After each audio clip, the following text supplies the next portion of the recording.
जी नमस्कार, प्रणाम, जय श्रीमन्नारायण। मैं कृष्ण मिश्रा आज आपके सामने मैं आया हूँ एक विषय को लेकर, जिस विषय में सारी दुनिया उलझी हुई है। उसमें आप भी उलझे हुए हैं, हम भी उलझे हुए हैं और सारा जहान उलझा हुआ है। उस विषय का नाम है अज्ञान। वास्तव में अज्ञान है क्या? तो जिस चीज़ के प्रति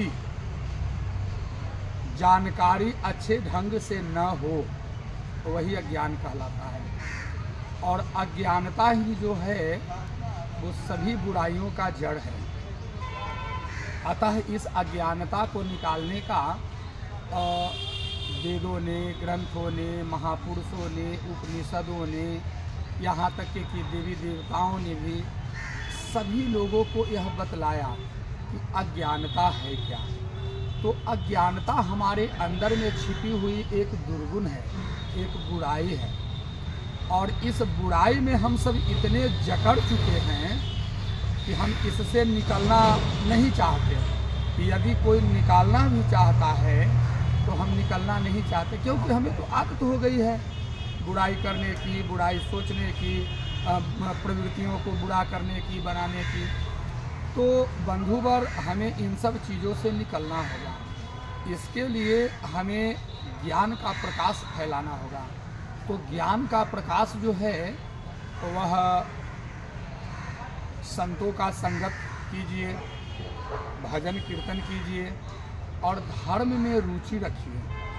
और जब तक रुचि नहीं रखेंगे तब तक कि वो ज्ञान जो है प्रस्फुटित होता है, अर्थात खिलता है। जैसे फूल जो खिलते हैं, एक कहा जाता है विस्फोट, तब विस्फोट से तबाही होती है। जैसे बम विस्फोट हुआ होता है ना, ये होता है स्फुटित, यानी आपके अंदर में ज्ञान का अंकुर फूटना। जैसे एक बिया जो होता है, एक बीज जो होता है, जब हम पृथ्वी पर डालते हैं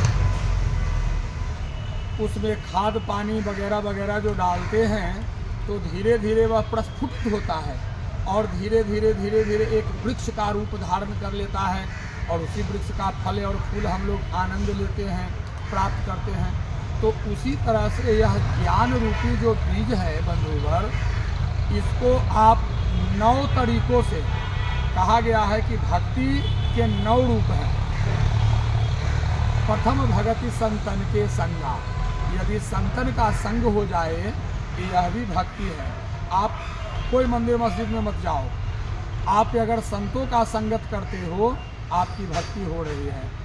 और दूजा भक्ति कथा प्रसंगा, अगर देवी देवताओं की कथा का या कोई अध्यात्म जगत से जुड़ी हुई कुछ ऐसी ऐतिहासिक कथाएं हैं जिनको सुनने पर हमारे मन पर एक अच्छा प्रभाव पड़े, तो यह भी एक धर्म है। और तीसरा धर्म माता पिता गुरु की सेवा। माता पिता और गुरु की सेवा भी यदि आप करते हैं तो यह भी एक धर्म ही कहलाता है। तो आज हम केवल 3, यह जो बताया मैंने अभी भक्ति के 9 रंग 9 रूप, इसमें केवल 3 रूपों को हम बताते हैं और बाकी के अगले वीडियो में हम बताएंगे। तो बंधुवर आज जैसा कि हम सारा सब लोग देख रहा है, हमारा जो समाज है धीरे धीरे धीरे धीरे ये विकास नहीं, इसको विकृत होना कहते हैं। यह विकृत होता जा रहा है। विकास तब हम कहते हैं कि लोगों के पास अच्छी आमदनी के साथ साथ उसके पास अच्छे सोच हो, अच्छे संस्कार हो। लेकिन यहाँ आमदनी तो हो रही है लेकिन सोच अच्छे नहीं हो रहे हैं, संस्कार अच्छे नहीं हो रहे हैं। तो इसको कैसे थोड़े ही विकास कहा जाएगा?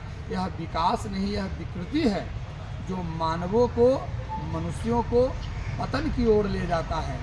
बंधुवर हम यह भी समझते हैं इस बात को भली भांति कि बहुत ऐसे भी हमारे भाई बंधु लोग होंगे जो हमारी वीडियो को देखना पसंद नहीं करते हैं। जानते हैं क्यों?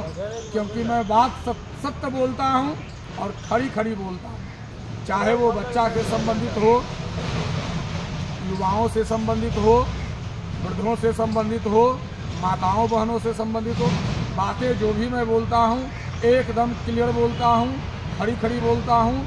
सुनने में बुरा 2 मिनट आपको लगेगा, मगर हमारी बोली गई बातों को यदि आप चिंतन करेंगे, मंथन करेंगे, तब आपको समझ में आएगा कि हमने जो भी बातें आपको बतलाई है या मैं बतलाता हूँ वो बातें 100 नहीं 111% सत्य होते हैं।